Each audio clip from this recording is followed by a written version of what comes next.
Disney has released the 4th episode of their Star Wars series, Skeleton Crew, which follows our group of heroes as they face a surprisingly familiar setting. Yep, it seems like the coordinates that Kim gave the group were actually for a planet called Attin, and not, in fact, Attin. And while Attin is a nice planet with a 1950s suburban vibe going on, Attin is a war-torn version of it, where even the children are forced to be soldiers. And even though the kids are able to make friends with a young girl soldier named Hannah, I can't even imagine how hard her life must be. Like, if Hannah ever makes it off this planet, or if Neil ever comes back to see her again, I think being at war at such a young age is definitely gonna cause a lot of psychological trauma for her as an adult. Unless Disney decides to just ignore this development altogether, which I can totally see them doing.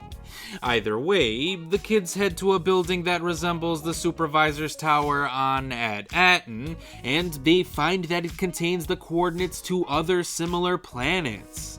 Unfortunately, Attin's coordinates have been scratched out, and SM-33 reveals that he was the one who destroyed it.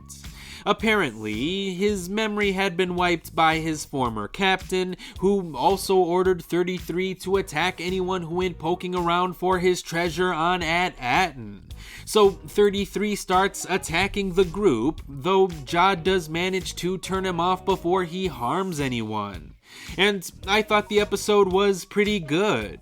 I admit that I haven't been a big fan of the young characters in this show, and that has nothing to do with the child performers themselves, since they've all done a pretty good job of portraying their respective characters, but I do take some issue with how their characters are written.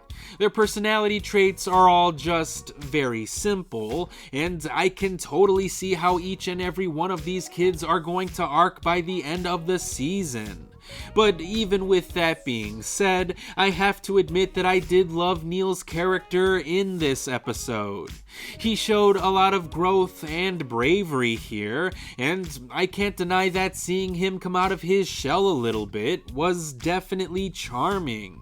And I want to see how his development from this episode will affect his character for the rest of the season. But perhaps more integral to the plot, I want to know what the deal is with all of these secret planets. Do they all look destroyed and war-torn like Attin? And if so, who destroyed them? And if Attin was part of a group of several other planets, then why didn't the survivors of said planets head to Attin when their planet was destroyed?